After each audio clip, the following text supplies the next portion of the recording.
그 스피커 시스템이 익숙하지 않아가지고 켜놓지 않았어요.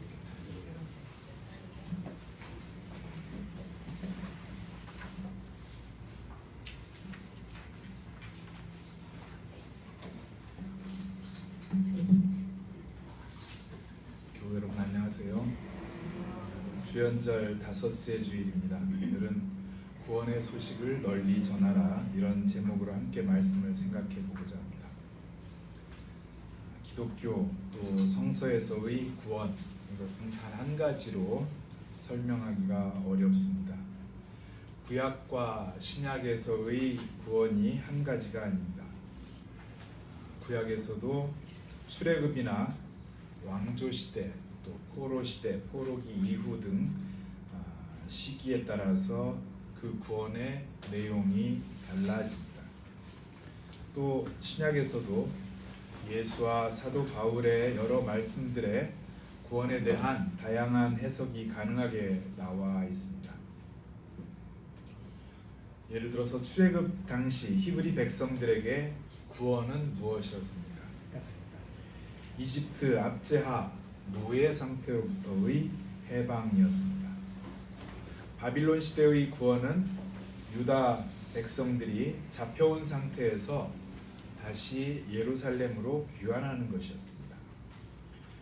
또 구약과 유대교 문서들 일부에는 죽음 이후의 내세에 대한 믿음이 아예 나타나지 않는 그러한 대목도 있습니다. 예를 들어서 전도서 9장에는 이런 말씀이 있습니다.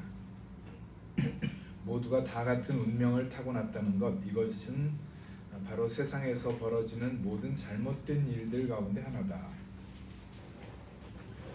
비록 개라고 하더라도 살아있으면 죽은 사자보다 낫다. 살아있는 사람은 자기가 죽을 것을 안다. 그러나 죽은 사람은 아무것도 모른다. 죽은 사람에게는 더 이상의 보상이 없다. 그래서 전도서 9장 3절부터 10절 말씀을 보면 여기에는 죽음 이후라는 것은 관심사에 들어가 있지 않고 언급되지도 않습니다. 오늘 말씀을 준비하면서 한국조직신학회에서 엮어낸 구원론이란 책을 살펴봤습니다. 기독교에서 구원이라는 것이 도대체 무엇인가? 이런 것을 좀 찾아보기 위해서였습니다. 이 책에는 당시 조직신학회 회장이었던 허호익 교수님의 글, 한국신학과 통전적 구원론, 이런 글을 비롯해서 14명의 조직신학자들이 과거 교회사로부터 현대에 이르는 다양한 구원론을 해설해주는 좋은 논문들이 실려 있었습니다. 여러분은 어떻게 책들을 읽을 때 그 책을 내용을 잘 이해하기 위해서 어떻게 하시는지 모르겠습니다만 저는 저자나 역자의 서문, 후기, 때로는 추천의 글, 이런 것들을 먼저 읽습니다. 그러면은 그 책에 대해서 이해하는 데 도움을 받는 경우가 많습니다. 이 그 구원론이라는 책의 서문을 누가 썼을까요? 네. 허우익 교수님이 썼죠, 당연히 회장이니까. 그래서 제가 따로 그 구원론에 대한 설명을 하는 것보다는 이 책의 서문을 좀 읽어드리는 것이 도움이 되겠다, 이런 생각을 해봤습니다. 예수를 믿어 구원을 받는다는 것은 기독교 신앙의 핵심이다. 그러나 구약성서뿐만 아니라 신약성서에 나타나는 구원에 대한 표상은 아주 다양하다. 죄와 구원을 나타내는 히브리어와 헬라어도 여러 단어의 다양한 개념으로 전승되어 있음을 알 수 있다. 그만큼 죄와 구원에 대한 이해가 포괄적이며 통전적이라 할 수 있다. 그러나 기독교 신학에 있어서 구원론은 기독론에 정초되어 있다. 예수는 자기 백성을 그들의 죄에서 구원할 자이며 초대교회의 케리그마의 핵심인 너희가 십자가에 못 박은 이 예수를 하나님이 주와 그리스도가 되게 하셨느니라 라는 고백에는 예수가 구세주라는 의미가 함축되어 있기 때문이다. 중간을 건너뛰고요. 따라서 기독교의 구원론은 다음 세 가지 질문에 대한 답변에 따라 여러 유형으로 나뉘어질 수 있을 것이다. 첫째로 기독교의 구원론은 죄 구원의 속죄론적인 도식으로 정형화되어 있다. 구원의 내용은 죄의 내용을 어떻게 이해하느냐에 의존하여 있다. 그러므로 죄가 어떻게 기원하였으며 죄를 무엇으로 보느냐에 따라서 구원의 내용과 의미가 달라지는 것이다. 그러므로 죄의 기원과 죄의 내용이 무엇인가에 초점을 두게 된다. 둘째로 기독교의 구원 이해는 기독교인이 구세주로 믿는 예수 그리스도가 이루신 구원을 떠나서 이해할 수 없다. 그러므로 예수 그리스도께서 어떠한 방식으로 죄를 대속하고 구원을 이루었는가 하는 예수가 이 구원을 이룬 방식이 중요한 쟁점이 된다. 셋째로 예수 그리스도가 이루신 구원에 참여하는 방식에 대한 논의이다. 우리는 어떤 방식으로 구원에 참여하는가 하는 문제는 구원론의 또 다른 쟁점이 되어 온 것이기 때문이다. 현대에 와서는 구원을 하나님과 사람 사이의 관계로만 이해하려는 자유주의 신학이나 실존주의 신학의 반기를 들고 구원을 하나님과 사람 사이뿐만 아니라 하나님과 세계의 관계도 포함하는 포괄적인 개념으로 파악하려는 시도가 화해론과 해방론으로 전개되었다고 할 수 있다. 로흐만은 성서적으로 볼 때 화해는 구원의 수직적인 차원을 강조하는 것이며 반면에 해방은 구원의 수평적인 차원을 강조한 것이라고 하였다. 흔히 전자를 개인 구원, 후자를 사회 구원이라고 부르기도 한다. 남미 해방 신학자 구티에레츠는 이를 개인적 차원의 양적 구원과 사회적 차원의 질적 구원으로 구분하기도 하였다. 양적 구원은 비기독교인을 복음화하여 개종시키는 전통적인 존재론적 의미를 개인 구원이라고 한다면 질적 구원은 사회의 모든 구성원을 삶의 질을 높이는 인간화를 사회 구원이라고 설명하였다. 이처럼 정치 신학이나 제3세기 신학은 구원의 수평적인 차원, 질적 구원으로 통해 삶의 질이 향상되는 인간화를 구원의 현대적 개념으로 이해한다. 최근에는 죄는 개인적, 사회적 차원 외에도 생태학적 차원을 지닌다는 것이다. 생태학적 측면에서 보면 죄는 생태계의 파괴이며 구원의 파괴된 생태계의 회복이 된다고 하였다. 생태학적 파괴를 죄로 규정하고 생태학적 위기의 요인과 생태학적 위기의 역사적 근원을 분석한 후 기독교의 철저한 재고를 통해 생태학적 위기를 극복할 수 있는 새로운 생태학적 윤리를 생태학적 구원의 실천 과제로 제시하였다. 구원에 대한 이해는 매우 다양하여 때로는 오해와 왜곡을 가져오기도 한다. 특히 한국교회의 무수한 이단의 공통된 특징은 구원론적 이단이라는 점이다. 그들은 예수를 믿어도 구원을 못 받을 수 있다고 주장한다. 기성교회는 구원이 없으며 구원을 얻기 위해 직통계시를 받거나 이거는 신천지나 큰 믿음 교회, 안식일을 지키거나 또는 유월절을 지키거나 이거는 안식교 또는 하나님의 교회, 12지파에 속하거나 신천지, 재영접을 하거나 다락방, 죄사함의 비밀을 깨달아야 한다 구원파 등등 구원을 얻기 위한 다른 조건을 제시하여 성서적이고 정통적인 구원관을 흔들어 놓고 거짓된 신앙을 지키고 있다. 뒤에는 생략을 하겠습니다. 이 내용들을 통해서 우리가 알 수 있는 것은 구원이라는 것을 매우 다양하게 이해하고 있구나 하는 것입니다. 구원이라는 것은 뭐 한 가지로 설명할 수가 없습니다. 예를 들어서 이집트의 히브리 노예들에게 구원이라는 것이 무엇이었나? 그들이 죽은 다음에 하나님 소위 하늘나라 천당에 가서 잘 먹고 잘 사는 것 또는 거기에 황금 마차를 타고 돌아다니는 것 이런 것이었는가 생각을 해보면 전혀 그런 것들과는 무관한 당시 그 현장에서 노예 상태로 살고 있는 그들의 삶을 해방시켜주는 것이 바로 하나님의 구원 역사였다 이렇게 설명할 수 있습니다. 마찬가지로 바빌론 또는 그 아시리아 이러한 어떤 강대국들의 노예가 되어서 나라를 잃고 헤매는 백성들에게 구원이라는 것은 무엇이었는가? 다시 예루살렘을 회복시켜주는 하나님의 역사였다. 이렇게 이해할 수 있습니다.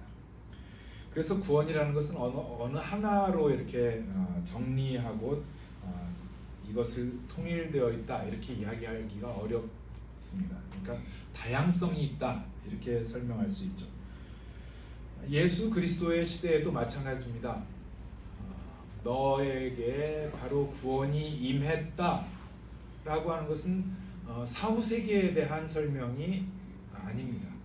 바로 오늘 현장에서 예수 그리스도와 만나서 그의 삶이 달라진 여인을 위해서 또 어떤 그 병자를 위해서 예수님께서 해방 선언을 해주신 것이다 이렇게 이해할 수 있습니다. 그럼에도 불구하고 또 다른 형편에서 사후 세계 예수 그리스도를 믿는 사람들이 다시 영원한 생명을 누릴 수 있을 것이다. 이러한 것들에 대해서 설명이 여러 성서 본문, 특히 신약 성서의 여러 본문들에 나오고 있습니다. 예수 그리스도께서 십자가에 달려 돌아가실 때에 너와 함께 낙원에 가 있을 것이다. 이것은 미래형입니다. 또 마찬가지로 사도 바울이 그리스도인들의 부활에 대해서 설명을 할 때에도 이러한 내용들은 모두가 다 사후에 대한 관심까지를 포괄하는 내용입니다. 그래서 구원 이해는 이처럼 다양하다라는 것이 지금까지 말씀드린 것의 내용이 정리할 수 있는 내용이 되겠습니다.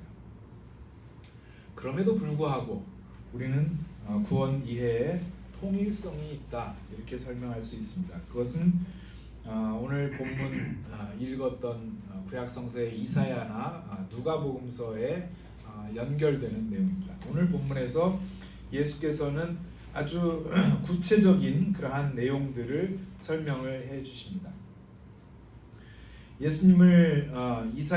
예수님께서 언급하신 본문은 바로 이사야서 본문. 그래서 똑같은 내용을 우리가 이사야서에서도 읽고 또 누가복음서에서도 읽었습니다. 예수님께서 말씀해 주신 것은 바로 구체성이라고 저는 생각을 합니다. 예수 그리스도께서 우리에게 설명해 주신 이 이사야서나 또는 이 예수님의 말씀을 전하고 있는 누가복음서의 이 언급은 예수 그리스도의 복음, 기쁜 소식이라는 것이 구체적인 내용이다. 공허하고 어떤 타계 중심적인 것이 아니라 바로 오늘 이 시간 우리가 살고 있는 이 땅에서 이루어지고 있는 다른 말로 하면은 렐리번시, 적합성, 정합성 또 이렇게 표현하죠. 지금 당장에 우리의 필요에 응답하는 그러한 구체성을 갖춘 내용이구나 하는 것을 깨달을 수 있습니다. 그것은 이스라엘이 이집트의 노예 상태가 되어 있을 때의 상황에서 구체적인 기쁜 소식이고 또 아시리아나 또 바빌론의 포로가 되어 있어서 그들의 지배를 당할 때 또는 로마의 침략을 당할 때 거기에 식민지로 살고 있을 때 그들의 삶에 구체적인 해방을 포괄하는 것이다. 이렇게 설명할 수 있습니다. 이 구원론이라는 책의 이제 맨 마지막 14번째에 허익 교수님의 글이 실려 있습니다. 그거는 크게 보면은 허익 교수님의 다른 책 제목 천지인 신학이라는 것과 이제 연결이 되는 것인데 허익 교수님이 나중에 또 우리에게 소개를 해주실 수 있습니다만은 하나님을 생각하고 그 다음에 지는 뭐예요? 자연 그리고 인, 사람 이 세 가지를 함께 생각해야 된다고 있어요. 그래서 거기에서 서남동 교수라는 분을 소개하면서 서남동 교수님이 테일하르드 샤르댕이라고 하는 가톨릭 신학자의 생각 이런 것들을 소개하고 생태학적 관심, 이 지구에 대한 또 이 자연에 대한 관심이 우리 그리스도인들에게 함께 있어야 된다는 것을 강조했기 때문에 결국은 우리가 하나님에 대한 영성 그리고 이 자연에 대한 우리 그리스도인들의 책임성 그리고 이웃과의 연대성 이러한 것들을 갖추는 그래서 천, 지, 인 이 삼자를 함께 생각하는 그러한 신학이 되어야 한다 이런 것을 이제 강조를 했습니다. 결국 구원이라는 것은 우리가 하나님을 하나님으로 받아들이는데 다시 말하면 하나님 이외의 다른 어떤 사물들 이러한 것들을 절대적인 것으로 용납지 않는 것을 포함하고 그 다음에 이 자연에 대해서 우리가 잘 관리하라는 하나님의 우리에게 주시는 책무 이것을 잘 감당하고 아울러서 이웃과 더불어 살아가는 그러한 존재로서의 연대성 또 공감 이러한 것들을 갖춘 사람으로 살아가는 것이 진정한 구원의 실현의 단계라고 볼 수 있습니다. 오늘은 해외 선교 주일입니다.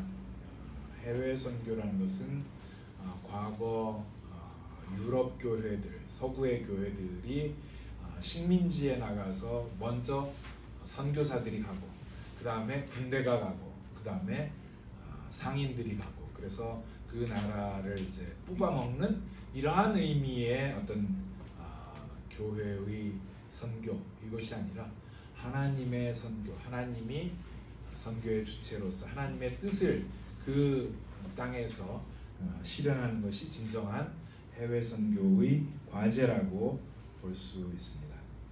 오늘 우리가 해외 선교 주일로 지키면서 해외에 나가서 어떻게 우리가 정말 예수 그리스도의 기쁜 소식을 증거할까 이것을 다시 한번 생각해보고 또한 우리 살고 있는 이 우리가 땅을 딛고 있는 이 땅에서 어떻게 우리 그리스도인의 책임 즉 구원의 기쁜 소식을 널리 전파할까 이것을 다시 한번 마음속에 깊이 새기며 우리의 과제로 마음속에 새기는 그러한 주일이 되기를 바랍니다.